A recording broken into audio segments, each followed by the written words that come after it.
കർത്താവിൽ പ്രിയപ്പെട്ടവരെ, ഇന്നത്തെ വീഡിയോയിൽ ഒരു റെലവൻ്റ് ഇഷ്യൂ നിങ്ങളോടൊത്ത് പങ്കിടാം എന്ന് ദൈവം ആഗ്രഹിക്കുകയാണ്.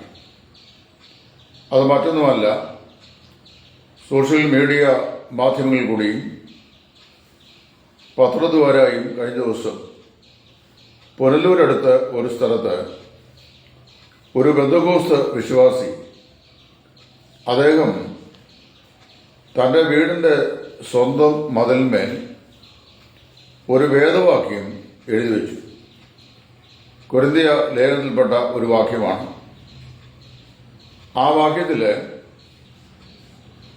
വിഗ്രഹാരാധികൾ എന്നൊരു വാക്കുണ്ട്. ആ വാക്ക് മതനിന്ദയായി ഇതര മതത്തിൽപ്പെട്ട ചില ആൾക്ക് ബോധ്യപ്പെടുകയും അത് മായ്ച്ചു കളയണം എന്ന് ആ വീട്ടുടമസ്ഥനോട് പറയുകയും ചെയ്തു. അദ്ദേഹം അതിനെ വിസമ്മതിച്ചു കഴിഞ്ഞപ്പോൾ സമ്മർദ്ദം വളരെ വലുതായി.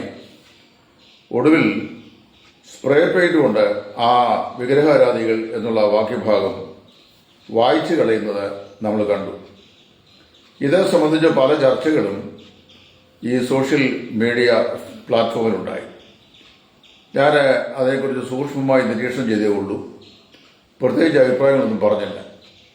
എന്നാൽ ഇപ്പോൾ ഈ അഭിപ്രായം പറയുന്നതിൻ്റെ കാരണം, ഈ മതിലിൽ അവനവൻ്റെ വിശ്വാസ പ്രമാണം അനുസരിച്ചുള്ള വാക്യങ്ങൾ എഴുതുന്നതിൽ തെറ്റൊന്നുമില്ല.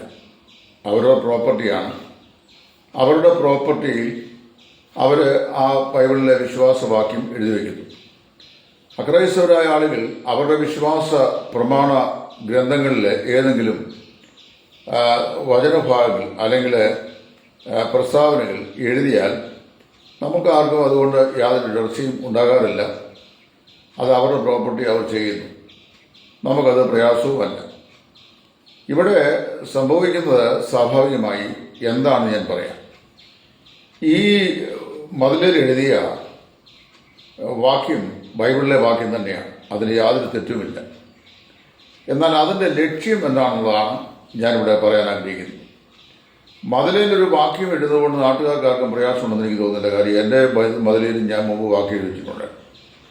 അപ്പോൾ ഇവിടെ സംഭവിച്ചത്, ഈ അക്രൈസ്തവരായ ആളുകൾ വിഗ്രഹങ്ങളെ അവര് ദേവ പ്രതിഷ്ഠകളായി അല്ലെങ്കിൽ ദേവ സ്വാംശീകരണമുള്ള പ്രതിഷ്ഠകളായി കാണുകയും അവര് അതിൻ്റെ മുമ്പാകെ വണങ്ങുകയും ചെയ്യുന്നുണ്ട്. അപ്പോൾ ഇവിടെ പരോക്ഷമായി ഈ ബിംബങ്ങളെയും വിഗ്രഹങ്ങളെയും ഒക്കെ വണങ്ങുന്ന ആളുകൾ അവരാരും ദൈവരാജ്യം അവകാശമാക്കുകയില്ല എന്നുള്ളതാണ് ഈ എഴുതി വച്ചേക്കുന്നതിൻ്റെ പിന്നിലെ ഉദ്ദേശം. പ്രത്യക്ഷമായി ഇതര മതസ്ഥരോട് എതിർപ്പൊന്നും പറയുന്നില്ലെങ്കിലും പരോക്ഷമായി അതിൻ്റെ ഇൻറ്റൻഷൻ അതാണ്. ഇവിടെ അതാത് മതങ്ങൾക്ക് അവരുടെ വിശ്വാസം അനുസരിച്ച് അത് വിശ്വസിക്കാനും പ്രചരിപ്പിക്കാനും പ്രസംഗിക്കാനും ഒക്കെയുള്ള സ്വാതന്ത്ര്യം ഇന്ത്യൻ കോൺസ്റ്റിറ്റ്യൂഷൻ നൽകിയിട്ടുണ്ട്. ഇതുവരെ ആ ക്ലോസുകളൊന്നും അമൻഡ് ചെയ്തിട്ടില്ല. അതുകൊണ്ട് അതിനെ മതസ്വാതന്ത്ര്യം എന്ന നിലയിൽ നമ്മൾ പറയും. ഇപ്പോൾ മതസ്വാതന്ത്ര്യം എന്ന നിലയിൽ നമുക്കുള്ള വിശ്വാസം നമ്മൾ പറയുന്നു. ഒരു പാപി സുവിശേഷം കേട്ട് കർത്താവായ യേശുവിനെ രക്ഷിതാവും കർത്താവുമായി സ്വീകരിച്ച് പാപമോചനം പ്രാപിക്കുക എന്നതാണ് ആത്യന്തികമായ ഉദ്ദേശമെങ്കിൽ വാസ്തവത്തിൽ ചെയ്യേണ്ടത് എത്രയോ ഗോസ്പൽ സന്ദേശങ്ങൾ നൽകുന്ന വാക്യങ്ങളുണ്ട്. ഉദാഹരണം, യോഹന്നാൻ 3:16 തൻ്റെ ഏകജാതനായ പുത്രനിൽ വിശ്വസിക്കുന്ന ഏവരും നശിച്ചു പോകാതെ നിത്യജീവൻ പ്രാപിക്കേണ്ടതിന് ദൈവം അവനെ നൽകുവാൻ തക്കവണ്ണം ലോകത്തെ സ്നേഹിച്ചു. 2 യോഹന്നാൻ 3:33 പുത്രനിൽ വിശ്വസിക്കുന്നവന് ജീവനുണ്ട്, വിശ്വസിക്കാത്തവൻ ജീവനെ കാണുകയില്ല, ദൈവക്രോധം അവൻ്റെ മേൽ വസിക്കുന്നേ ഉള്ളൂ.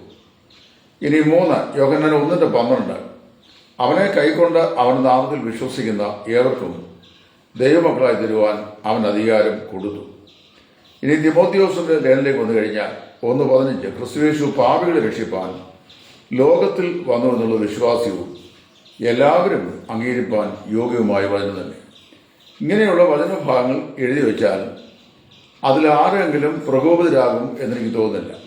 നമ്മുടെ ലക്ഷ്യവും സാധിക്കും, ആളുകളെ ഇറിറ്റേറ്റ് ചെയ്യാതിരിക്കുകയും ചെയ്യാം.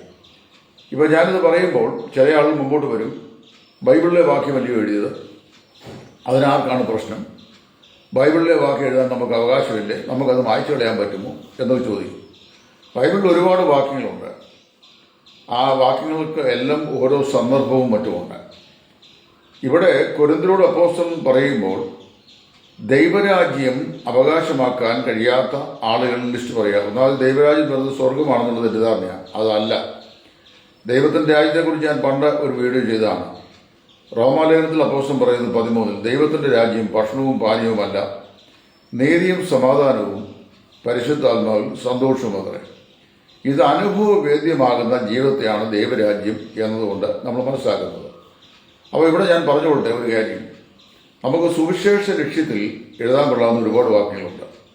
അതെഴുതണം. എന്നാൽ ഇവിടെ ഈ മറ്റുള്ള ആളുകൾ അവരെല്ലാം വിഗ്രഹാരാധികളാണ്, ബിംബത്തെ നമസ്കരിക്കുന്നവരാണ് എന്ന് തോന്നിപ്പിക്കുന്ന ഒരു വാക്യം എഴുതി പ്രൊജക്റ്റ് ചെയ്ത് എഴുതി വെപ്പിക്കും. ഈ എഴുതി വെച്ച സ്ഥിതിക്ക് ആ ധൈര്യത്തോടും സന്തോഷത്തോടും കൂടിയാണ് അത് എഴുതിയെങ്കിൽ, കർത്താവിൻ്റെ മഹത്വമാണ് ആ എഴുതിയതിൻ്റെ പിറകിലെ രഹസ്യമെങ്കിൽ പിന്നെ അത് മായ്ക്കാൻ പാടില്ല. കാര്യം എഴുതിയത് വേണം. പീലാത്തോസ് യേശുവിനെ കുറിച്ച് അവൻ യഹൂദന്മാർ രാജാവ് എന്ന ക്രൂശിന്മേൽ മേലെടുത്ത് എഴുതിച്ചു. കുറെ കഴിഞ്ഞപ്പോൾ യഹൂദന്മാർ എന്ന് പറഞ്ഞു അങ്ങനെയല്ല, അങ്ങനെ അവൻ പറഞ്ഞു എന്നെഴുതണമെന്ന്. യേശു യഹൂദന്മാരുടെ രാജാവാണെന്ന് അവൻ പറഞ്ഞു, ഞങ്ങളെ സമ്മതിച്ചല്ല, അതുകൊണ്ട് തിരുത്തിയെന്ന് പറഞ്ഞു. പീലാത്തോസ് പറഞ്ഞു എഴുതിയത് എഴുതി, what is written is written. എഴുതി അതിന്നും അങ്ങനെ തന്നെയാണ്. അവൻ യഹൂദന്മാരുടെ രാജാവെന്ന് മേലെടുത്തു. അപ്പോൾ വാസ്തവത്തിൽ മനുഷ്യഭയം ആവശ്യമില്ലായിരുന്നെങ്കിൽ ഈ എഴുത്ത് അവിടെ തന്നെ സൂക്ഷിക്കുമായിരുന്നു. എന്നാൽ ചില പ്രത്യേക വിഭാഗക്കാർക്കൊരു സൂക്കേടുണ്ട്. ആ സൂക്കേട് എന്താണെന്ന് ഞാൻ പറയാം. എന്നോടും പറയാൻ ആളുകളും ചോദിച്ചിട്ടുണ്ട്. ഇപ്പം നമ്മുടെ ഇവിടെ മതസൗഹാർദ്ദതയോട് മുമ്പോട്ട് പോകുന്നൊരു സംസ്ഥാനമാണ്. ഇവിടെ എനിക്ക് ധാരാളം ഹൈന്ദവ സ്നേഹിതരുണ്ട്, മറ്റ് പല ഭാഗങ്ങളിൽപ്പെട്ട സ്നേഹിതരുണ്ട്. ഞാൻ അവരുമായി സഹകരിക്കുമ്പോൾ മതപരമായ കാര്യങ്ങളെക്കുറിച്ച് സംസാരിക്കാറില്ല. എന്ന് പറഞ്ഞാൽ ഹൈന്ദവ മതത്തെക്കുറിച്ചോ ക്രിസ്തീയ മതത്തെക്കുറിച്ചോ ഒന്നും ഞങ്ങളുടെ ഫ്രണ്ട്ഷിപ്പിൽ സംസാരിക്കാറില്ല. എന്നാൽ എന്നോടൊരാൾ എൻ്റെ വിശ്വാസം സംബന്ധിച്ച് ചോദിച്ചു കഴിഞ്ഞാൽ യാതൊരു വിട്ടുവീഴ്ചയില്ലാതെ എൻ്റെ വിശ്വാസം സംബന്ധിച്ച് ഞാൻ പറയും, അത് ഡിഫെൻഡ് ചെയ്യുകയും ചെയ്യാറുണ്ട്. പരസ്യ യോഗങ്ങളിലൊക്കെ പാടുന്ന 2-3 പാട്ടുകളുണ്ട്. ഇപ്പോൾ എന്നോട് ഇതിനോട് ഈ പറയുന്ന ആശയത്തോട് എല്ലാവരും യോജിക്കുകയില്ല. യോജിച്ചില്ല, എനിക്ക് പ്രയാസമൊന്നുമില്ല, ഞാൻ സത്യം പറഞ്ഞുള്ളൂ. അപ്പോൾ ചിലർക്ക് ചില പ്രത്യേക പാട്ടുകളുണ്ട്. കണ്ട കല്ലും മരങ്ങളും കൊണ്ടു പല രൂപം തീർത്തു കൊണ്ടു വച്ചിടത്തിരിക്കും തുണ്ടമല്ലി സത്യതയും. സത്യമായി പറയുന്ന കാര്യം ശരിയാണ്. അപ്പോൾ അത് വാസ്തവത്തിൽ കല്ലും മരവും മറ്റ് വസ്തുക്കളും കൊണ്ടൊക്കെയുള്ള ദേവപ്രതിഷ്ഠകൾ ഉണ്ടാക്കി വെച്ചിരിക്കുന്ന, അതിനെ ഭജിക്കുന്ന ആളുകളുടെ മുമ്പാകെ ചെന്ന് ഇതും പാടിക്കൊണ്ട് ചെന്നു കഴിഞ്ഞാൽ അവർക്ക് വാസ്തവത്തിൽ ഇഷ്ടപ്പെടുകയില്ല. എന്നാൽ മനുഷ്യനെ പ്രകോപിതരാക്കാതെ നമുക്ക് പറയാനുള്ള സന്ദേശം നന്നായി പറയാൻ കഴിയുന്ന ധാരാളം പാട്ടുകളുണ്ട്. ഇപ്പോൾ വരുവീൻ ഈ നല്ല സമയം, വൃഥാവാകാതെ നിന്നെ യേശു വിളിച്ചിടുന്നു, ശ്രീയേശു നാമം അതിശയനാമം, ഏഴ് എനിക്ക് ഇമ്പനാമം. നല്ല സുവിശേഷ ഗാനമാണ്. എങ്ങും പുകഴ്ത്തുവിൻ സുവിശേഷം, ഹാ മംഗള ജയ ജയ സന്ദേശം. അതുപോലെ തന്നെ ഈ ടി.കെ. ശബർ സാർ എഴുതിയ എന്തോ ഒരു അത്ഭുത പുരുഷൻ ക്രിസ്തു തൻ്റെ മഹിമ നിസ്തുത, ഇതൊന്നും പാടിയ ആൾക്കാർക്ക് അങ്ങനെ രക്ഷയുണ്ടാവില്ല. അപ്പം നമുക്ക് വാസ്തവത്തിൽ തിമോത്തിയോസ് ലേഖനത്തിൽ അപ്പോസ്തലൻ ഒരു പ്രസ്താവന പറഞ്ഞിട്ടുണ്ട്. നാം പിന്നെയും ഭയപ്പെടേണ്ടതിന് ഭീരുത്വത്തിൻ്റെ ആത്മാവിനെ അല്ല, ശക്തിയുടെയും സ്നേഹത്തിൻ്റെയും സുബോധത്തിൻ്റെ ആത്മാവിനെ അത്രേ ദൈവം നമ്മുടെ ഹൃദയങ്ങളിൽ പകർന്നിരിക്കുന്നത്. വാസ്തവത്തിൽ നമുക്ക് ദൈവം തന്നിരിക്കുന്ന ആത്മാവ്, പരിശുദ്ധാത്മാവ് ഭീരുത്വത്തിൻ്റെ ഭയത്തിൻ്റെ ആത്മാവല്ല, ശക്തിയുടെയും സ്നേഹത്തിൻ്റെയും സുബോധത്തിൻ്റെ ആത്മാവാണ്. അപ്പം നമ്മൾ സുബോധത്തോട് വേണം ഓരോ കാര്യങ്ങൾ ചെയ്യാനായിട്ട്. അപ്പം നമ്മുടെ മതിലിൽ എഴുതാൻ നല്ല വാക്യമുള്ളപ്പം അത് എഴുതാതെ മറ്റ് ആളുകൾക്ക് പരോക്ഷമായി ഇടർച്ച തോന്നുന്ന അല്ലെങ്കിൽ വെറുപ്പ് തോന്നുന്ന നിലയിലുള്ള വാക്യങ്ങൾ എഴുതുമ്പോൾ 2 ദോഷം. ഇതുപോലെ മായ്ച്ചു കളയേണ്ട ഗതികേട് വരും. 2 ആളുകൾ പ്രകോപിതരാകും. പിന്നെ അതുകൊണ്ടുള്ള പ്രയാസമുണ്ടാകും. നമ്മുടെ ലക്ഷ്യം ശുദ്ധമായിരിക്കണം. ലക്ഷ്യം ക്രിസ്തുവിനെ അറിയിക്കാനുള്ളതാണെങ്കിൽ ക്രിസ്തുവിനെ ചൂണ്ടിക്കാണിക്കുന്ന വാക്യങ്ങൾ ധാരാളം ഉണ്ട്.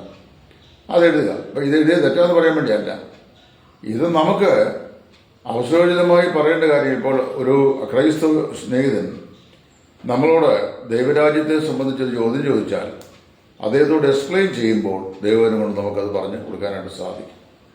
അപ്പോൾ ഇങ്ങനെ മറ്റുള്ള ആളുകളെ ഇറിറ്റേറ്റ് ചെയ്യുന്ന നിലയിലുള്ള പ്രസ്താവന ചെയ്യുക, അല്ലെങ്കിൽ പാട്ടുകൾ പാടുക, എഴുതുക, ഇതിനോട് എല്ലാ ആളുകളും യോജിച്ചിരുന്നെങ്കിലും ഞാനതിൻ്റെ കോണ്ടക്സ്റ്റോട് പറഞ്ഞത് മാത്രമേ ഉള്ളൂ. അപ്പോൾ കഴിഞ്ഞ കാലങ്ങളേക്കാൾ സുവിശേഷത്തിൻ്റെ പ്രചാരണത്തിന് സ്വാതന്ത്ര്യം അത്ര പോരാത്തൊരു കാലഘട്ടത്തിലാണ് ഞാൻ നിങ്ങൾ ജീവിക്കുന്നത്. ഇവിടെ നമ്മൾ എന്ത് ചെയ്യണം? നമ്മൾ വളരെ സൂക്ഷിക്കണം. വളരെ സൂക്ഷിച്ചില്ലെങ്കിൽ അതിൻ്റെ കോൺസിക്വൻസ് ഒരുവൻ ചെയ്യും പാപകർമ്മത്തിന് ഫലം പരക്കെയുള്ള മഹാജനങ്ങൾക്കൊക്കെ ആകും എന്ന് പറഞ്ഞിരിക്കുന്ന പോലെ ഒരാളൊരു അബദ്ധം കാണിക്കും, ആളുകൾ നമ്മളെ കാണുമ്പോൾ ആ കണ്ണിൽ കൂടിയാണ് വീക്ഷിക്കുന്നത്. ഞാൻ പറഞ്ഞല്ലോ, എനിക്ക് ക്രൈസ്തവരായ പല സ്നേഹിതരുണ്ട്, നല്ല ഉന്നത ശ്രേണിയിൽപ്പെട്ട വക്കീലന്മാർ, അപ്പോൾ ഗവൺമെൻറ് ഓഫീഷ്യൽസൊക്കെ എനിക്ക് സ്നേഹിതന്മാരുണ്ട്. അവരോടൊക്കെ ഒരു മിതത്വത്തിലാണ് നമ്മൾ മുമ്പോട്ട് പോയിക്കൊണ്ടിരിക്കുന്നത്. അപ്പോൾ ഞങ്ങൾ മാത്രം ഭൂമിയിൽ അത്യന്തം വിശുദ്ധന്മാരായുള്ള മറ്റേ മുഴുവൻ കൊള്ളാത്തന്മാർ എന്നുള്ള മനോഭാവത്തിലല്ല സുവിശേഷം അറിയിക്കേണ്ടത്. സുവിശേഷം ദൈവസ്നേഹത്തിലാണ് നമ്മൾ പറയേണ്ടത്. പ്രകോപിതരാക്കി ആരെയും സത്യത്തിലേക്ക് കൊണ്ടുവരാൻ പറ്റില്ല. അത് വളരെ ശ്രദ്ധിക്കേണ്ട ഒരു കാര്യമാണ്. മറ്റു മതങ്ങളെയും അവരുടെ വികാരങ്ങളെയും ബഹുമാനിക്കണം. അപ്പോൾ തന്നെ നമുക്കുള്ള സ്വാതന്ത്ര്യം ക്രിസ്തുവിൽ കർത്താവിൻ്റെ മഹത്വത്തിനായി ഉപയോഗിക്കുകയും വേണം. ഇങ്ങനെയാണ് ദൈവവചനം നമ്മെ പ്രബോധിപ്പിക്കുന്നത്. അതല്ലെങ്കിൽ അതിൻ്റേതായ ബുദ്ധിമുട്ടുകളും പ്രയാസങ്ങളും ഉണ്ടാകുന്നതിനോട് പരിജ്ഞാനത്തോടും വിവേകത്തോടും കൂടെ നമ്മൾ എന്ത് ചെയ്യണം? അത് ചെയ്യണം. അതുപോലെ തന്നെ മറ്റു സമുദായങ്ങളെ അധിക്ഷേപിച്ച്, ഇപ്പം എപ്പിസ്കോപ്പൽ സഭകളെയും അവരുടെ സിസ്റ്റങ്ങളെയും പരസ്യമായി അധിക്ഷേപിച്ചുകൊണ്ട് സംസാരിക്കുന്ന രീതി അത് ശരിയല്ല. ഉപദേശ വിഷയ സംബന്ധമായി ഒരു ഡിബേറ്റ്, ഒരു വേദി നമ്മൾ നടത്തുന്നു. സുവിശേഷ പ്രസംഗ വേദി മറ്റുള്ള ആളുകളെ പരസ്യമായി അപലപിക്കാനായിട്ട് ഉപയോഗിക്കുന്നതും ദൈവസന്നിധിയിൽ ശരിയല്ല എന്നുള്ള പ്രത്യേകം മനസ്സിലാക്കുക. അതുകൊണ്ട് കാലത്തിൻ്റെ സാംസ്കാരികതയും സ്ഥിതിവിശേഷവും മനസ്സിലാക്കി സുബോധത്തോടും വിവേകത്തോടും പരിജ്ഞാനത്തോടും കൂടെ ഇടപെടുവാൻ നമ്മൾ ബാധ്യസ്ഥരാണ്. അല്ലെങ്കിൽ അതിൻ്റേതായ പരിണത ഫലങ്ങൾ ഉണ്ടാകും എന്നുള്ളത് ഓർമ്മയിലിരിക്കണം എന്ന് വെച്ചുകൊണ്ട് ഞാനിത് പറഞ്ഞത് മാത്രമേ ഉള്ളൂ. ദൈവം നമ്മെ സഹായിക്കട്ടെ.